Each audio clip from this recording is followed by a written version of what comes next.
Last weekend marked a new beginning for the oldest church in Robbinsdale. As Delane Cleveland reports, Robbinsdale United Church of Christ now has a new name, an expanded congregation, an additional senior pastor, and goals of having a bigger impact with its ministry. We are in this together. Every once in a while, good morning, we have to make important decisions that will have a lasting impact. I mean, we've got a hard thing to do. We're going to vote on dissolving both churches. Earlier this month, the people gathered at this Sunday service in Robbinsdale made one of those decisions. This is literally an historic occasion. You're here today giving witness to the creation of a brand new church, which is not something that happens every day. On September 15th, members of Robbinsdale United Church of Christ voted to combine with nearby Parkway United Church of Christ. Amen. Amen. To form the new Robbinsdale Parkway United Church of Christ. This is really exciting because it is two congregations who both are strong, excellent, new programs, new people, doing a lot of work, coming together so they can do more. Kathy Itzen was the pastor at Parkway UCC in North Minneapolis, which had struggled financially in recent years. Northside is economically disadvantaged in many ways, so while we continued to get new members, generally speaking, the money was going downhill. So the church decided that consolidating with Robbinsdale UCC, which is less than 2 miles away, was the best path to long-term sustainability. I am only excited about the possibility and sharing ministry with Kathy and all the new people that are going to be here. Pastor T. Michael Rock will now share the stage with Pastor Kathy in front of a congregation that now numbers about 300 people. Look around you. And in the process, they hope to expand their outreach programs and continue providing a sense of community. And we can, with this new ministry, be more present for all of those needs in the world. In Robbinsdale, Delane Cleveland, CCX News. Parkway will complete the sale of its North Minneapolis church at the end of the month. That land will be eventually turned into senior housing. Renovations at Zachary, Playfield in Plymouth are finally complete, and that's music to everyone's ears. The Plymouth Rotary donated musical instruments for the Playfield. The community park offers 65 play features, including a merry-go-round and other spinning equipment. There's also 3 tall winding slides, and sails at the top of shelters provide shade. Babies seem to love crawling around the artificial turf. There's something for everyone to enjoy at the play area. We always like to have the wow factor, so we want them to come in and go, wow, where do I start? Where do I start playing on this? There's so many fun looking things to try. And so we're looking for kids to get outside, parents to get outside, just to enjoy being outdoors. The budget for the playground was $350,000. The project came in slightly under that number. A Plymouth senior living community took a big step this summer to becoming more sustainable thanks to a resident with a green thumb. Linda's actually brought in, so far this season, 125 pounds of produce, which we've been able to put to use. Trillium Woods resident Linda Frost started up this garden in a plot of land next to the Plymouth senior living community. This summer she grew tomatoes, green beans, cucumbers, and cantaloupe, among other items. Immediately after harvesting, she delivered much of the produce to the Trillium Woods kitchen, where the chef was able to whip up a few meals for the residents using the fresh ingredients. The hope is to continue the program next summer. I'd certainly like to work with the food service people and find out what worked and what didn't work and how we can improve on the situation. I told the chef one day, I don't want this to be farm to table, I want it to be vine to table, so what time do you want the green beans?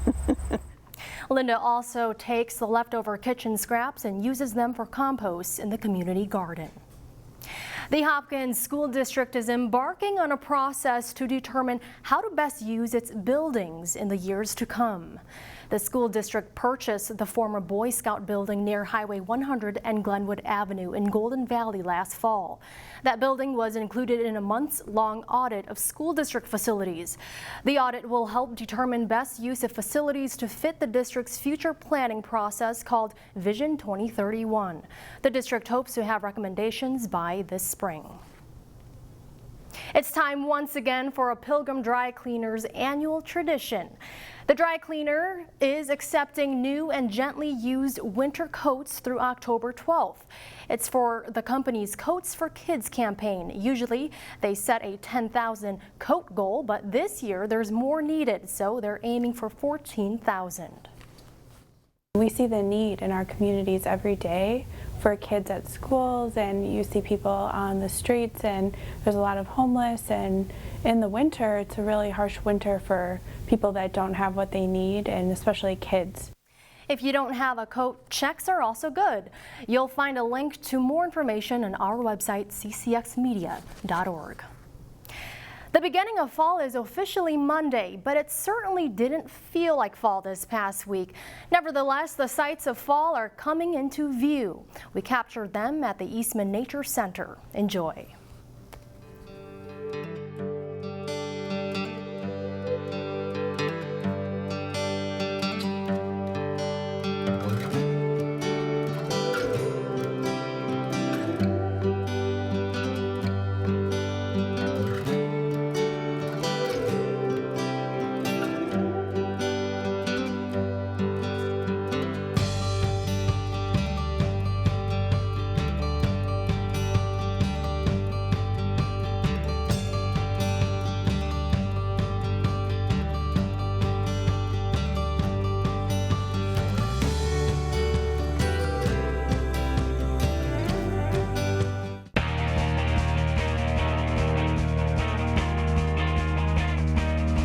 The Breck and Blake boys soccer teams are two of the best in Class A. They played an entertaining game this week.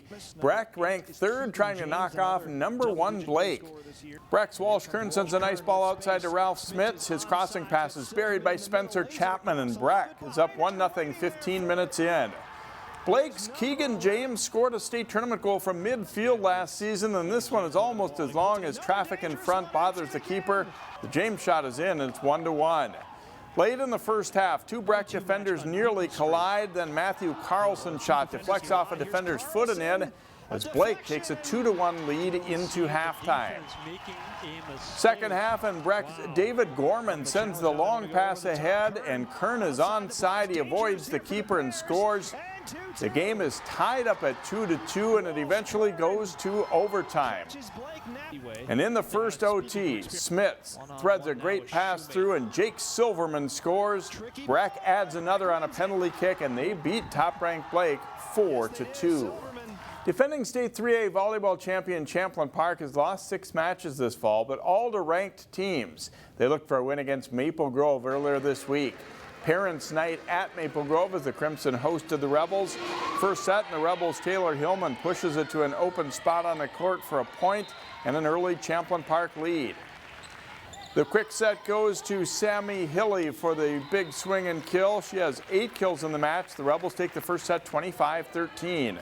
Second set, Maple Grove's Skylar Gray unloads for an early point in a much closer second set. Champlin Park's Jordan Stalpus is one of the better hitters around, and she attacks down the line here for a Rebels point. They win 25-22 to go up 2-0. She has 13 kills in the match. Early in the third set, Champlin Park's Megan Panzer delivers 3 straight ace serves to give the Rebels a 5-point lead. Jordan Lampker attacks from the right side for a Maple Grove point, but the Crimson can't come all the way back. Champlin Park wins 25-22 again to get the sweep.